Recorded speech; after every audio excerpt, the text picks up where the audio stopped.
Because human nature being what it is, there are always some crooks and there are always some bad people. So I'm not for unfettered capitalism. I'm a Theodore Roosevelt Republican, I think.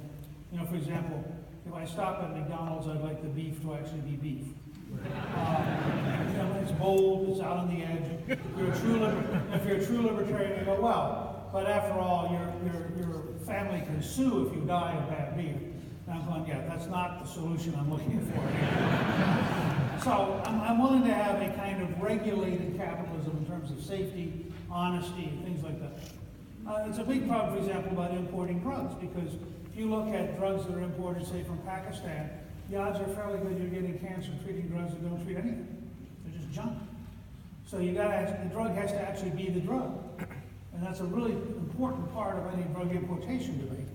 But having said that, healthcare, this is one of those great Americanisms, for absolutely artificial reasons, in the middle of World War II, the government had wage and price controls, but they wanted to improve the quality of life for industrial workers, but they couldn't give them higher salaries because it would violate the wage and price controls.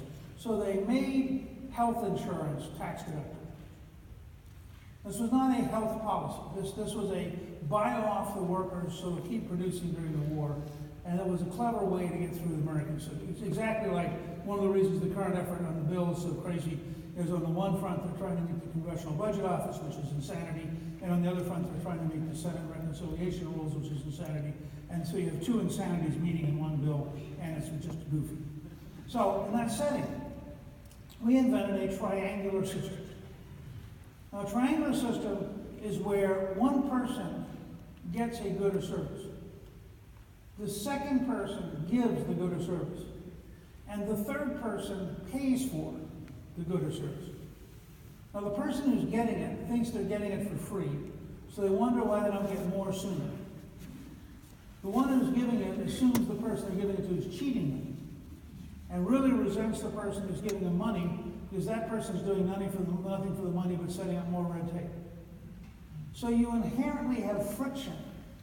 Remember, it's the opposite of the Vienna fish market theory. Because you now have a person over here deciding whether or not they'll pay for your fish. Was that really the right fish today? You really should have gotten calamari. Yeah. And so now you get, and of course, everybody, this was a great revelation to me. I feel stupid telling you all this. After I stepped down as speaker, I decided I would focus on two areas, both of them life and death: national security and healthcare. Healthcare is almost 1/5 of the economy.